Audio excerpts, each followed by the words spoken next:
Sir ఇది ఎక్కడైనా మనకి రియల్ ఎస్టేట్లో ఇన్ఫ్రాస్ట్రక్చర్ అనేది మేజర్ రోల్ ప్లే చేస్తుంది. అది గవర్నమెంట్ అనౌన్స్మెంట్ కానీ లేదా ప్రైవేట్ ఇన్ఫ్రాస్ట్రక్చర్ ఏదైనా సరే.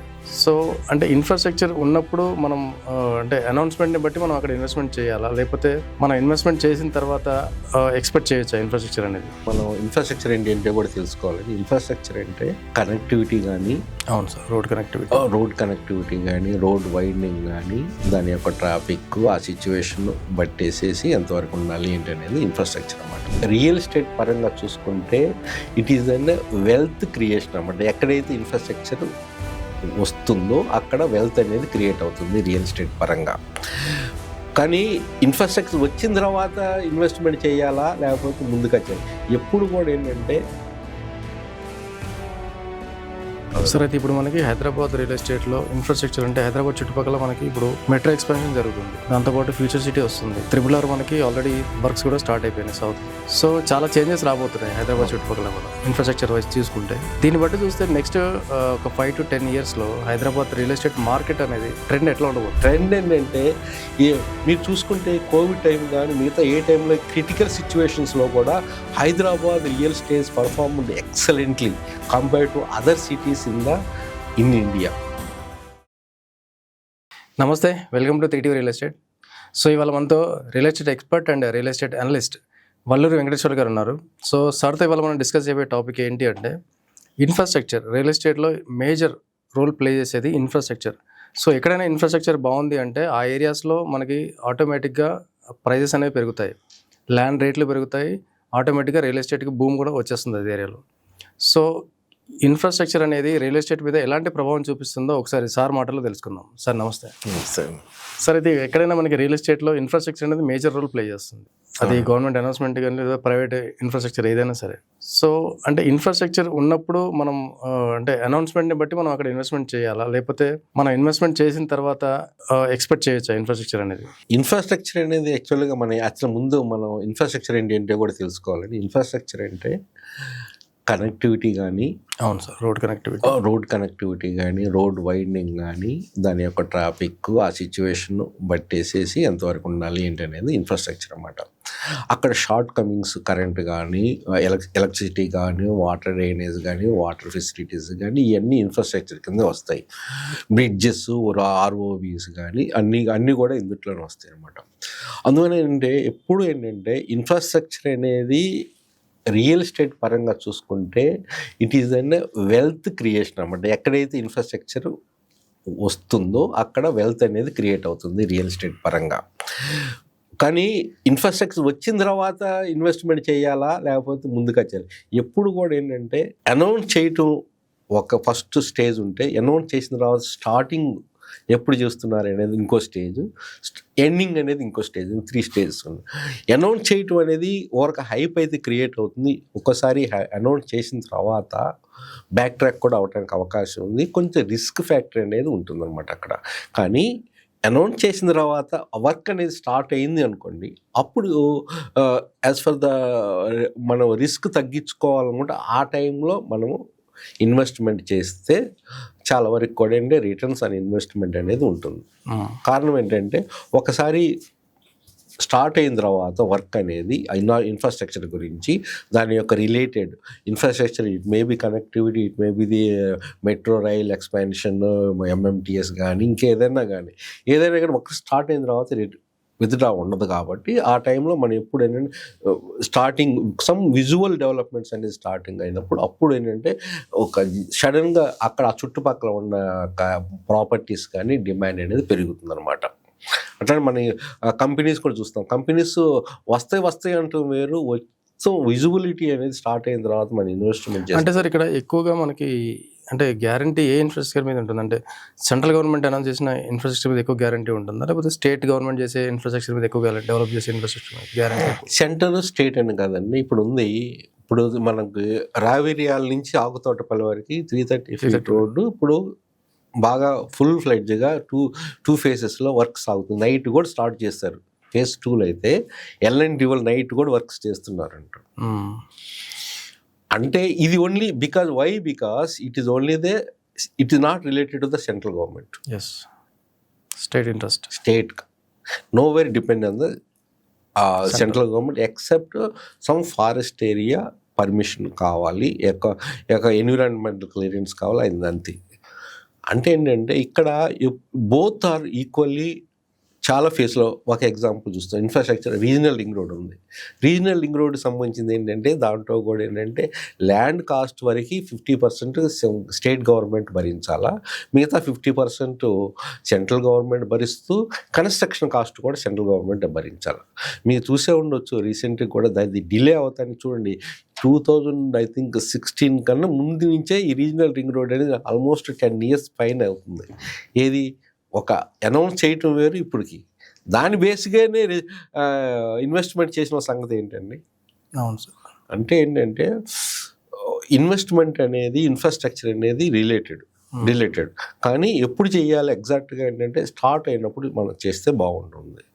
రీజనల్ రింగ్ రోడ్ కూడా అంతే, మీకు ఆల్మోస్ట్ చాలామంది ఇన్వెస్ట్మెంట్ చేశారు, రేట్లు కూడా పెరిగింది, కానీ వాస్తవం అయితే గ్యారంటీ ఇందుట్లో ఇన్వాల్వ్మెంట్ సెంట్రల్ గవర్నమెంట్ ఉండొచ్చు, లేకపోతే స్టేట్ గవర్నమెంట్ ఉండొచ్చు, బోత్ కాంబినేషన్ ఉండొచ్చు. ఎప్పుడు ఏంటంటే central government same party state గవర్నమెంట్లో కూడా ఉంటే ప్రోగ్రెస్ అభివృద్ధి అనేది ఇన్ఫ్రాస్ట్రక్చర్ యొక్క వర్క్ కూడా ఏంటంటే ఫాస్ట్గా జరుగుతుంది.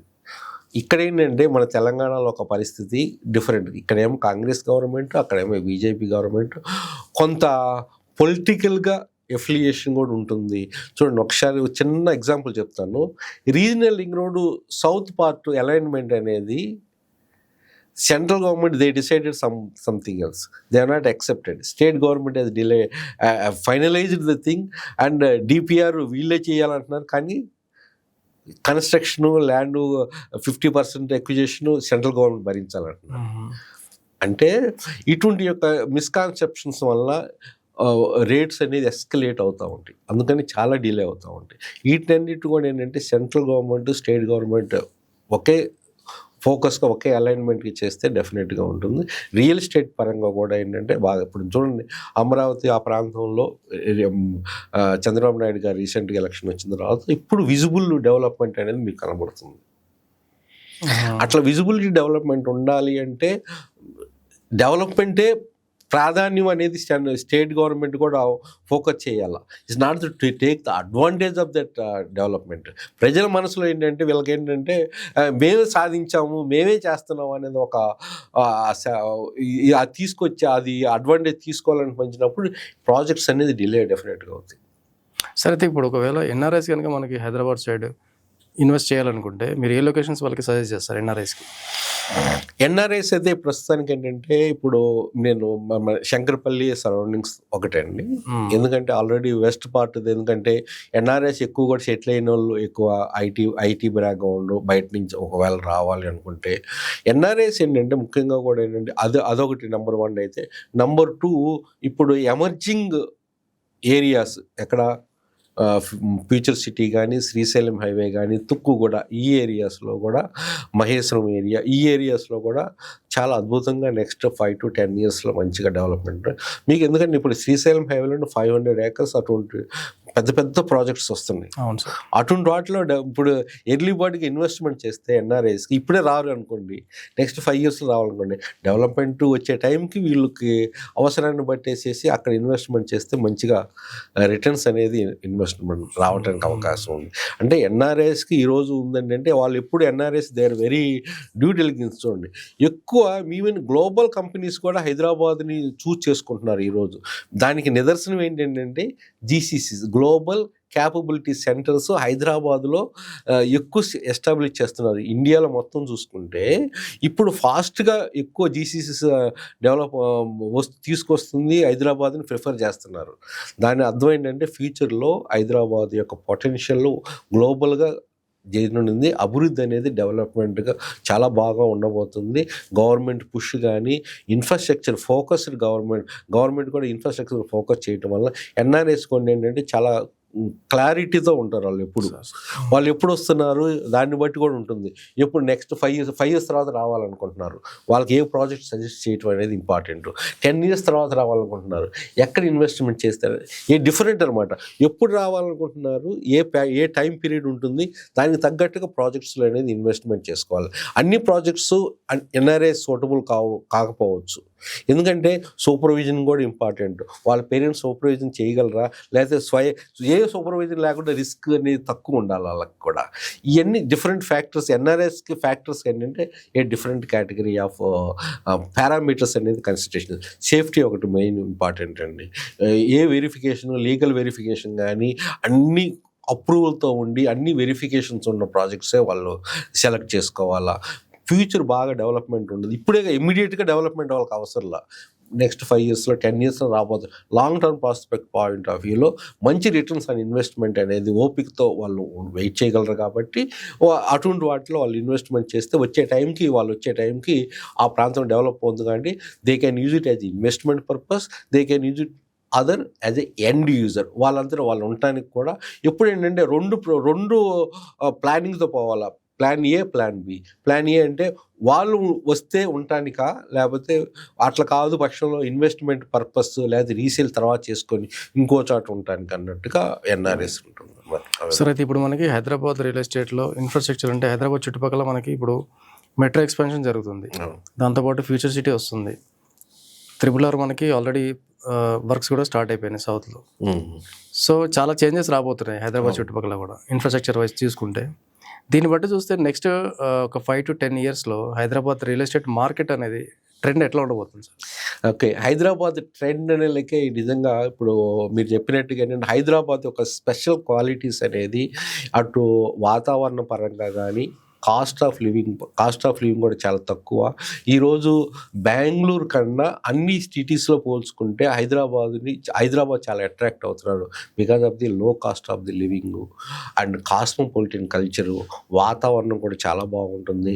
గవర్నమెంట్ కూడా ఏంటంటే ఇన్ఫ్రాస్ట్రక్చర్ మీద ఫోకస్ చేస్తుంది, like regional ring road, metro expansions and regional ring road, outer ring road కలుపుతూ more than 60 రేడియల్ రోడ్స్ కానీ అండ్ విత్ ది ఇండస్ట్రీస్ కూడా ఏంటంటే పొల్యూషన్ లేకుండా ఇండస్ట్రీస్ కూడా షిఫ్ట్ చేయటం, బయటగా కోర్ ఏరియాస్ నుంచి బయటికి షిఫ్ట్ చేయటము, గ్రీనరీకి చాలా ఇంపార్టెన్స్ ఇవ్వటము, ఈ ఎలక్ట్రికల్ వెహికల్స్కి చాలా ఇంపార్టెంట్. ఇవన్నీ ఏంటంటే పారామీటర్స్ హైదరాబాద్కి చాలా ఫేవరబుల్గా తీసుకోవాలి.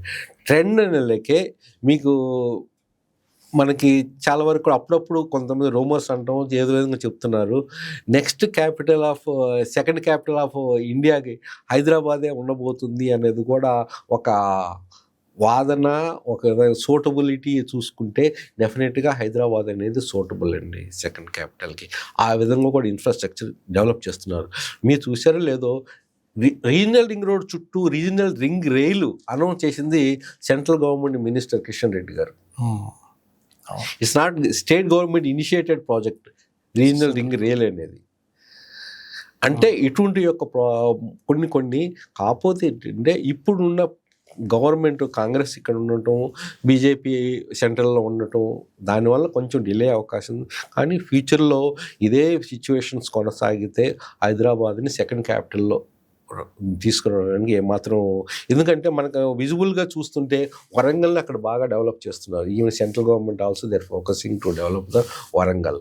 అంటే ఒకవేళ సెంట్రల్ ఇప్పుడు హైదరాబాద్ సెకండ్ క్యాపిటల్ చేసినప్పుడు తెలంగాణకి సపరేట్గా కావాలనుకుంటే వరంగల్ చేయడానికి అట్లా. అంటే దెర్ ఈజ్ ఇన్హెరెంట్ అనమాట. అంటే హైదరాబాద్ ట్రెండ్ ఏంటంటే మీరు చూసుకుంటే కోవిడ్ టైం కానీ మిగతా ఏ టైంలో క్రిటికల్ సిచ్యువేషన్స్లో కూడా Hyderabad real estate performed excellently compare to other cities in India. ఈరోజు కూడా గ్లోబల్లీ కూడా ఫాస్టెస్ట్ డెవలపింగ్ కూడా హైదరాబాద్లో సాగుతుంది. అవును sir, 4th or 5th position అంటున్నారు హైదరాబాద్. ఈరోజు గ్లోబల్లీగా కూడా మనకి స్మార్ట్ సిటీ ఫ్యూచర్ సిటీలో రాబోతుంది. అది నిజంగా వస్తే 30,000 acresలో వస్తే ఏ విధంగా హైదరాబాద్ యొక్క బ్రాండ్ ఇమేజ్ కానీ గ్లోబల్లీగా రాబోతుంది చూడండి. జీసీసీ సెంటర్స్ రాబోతున్నాయి.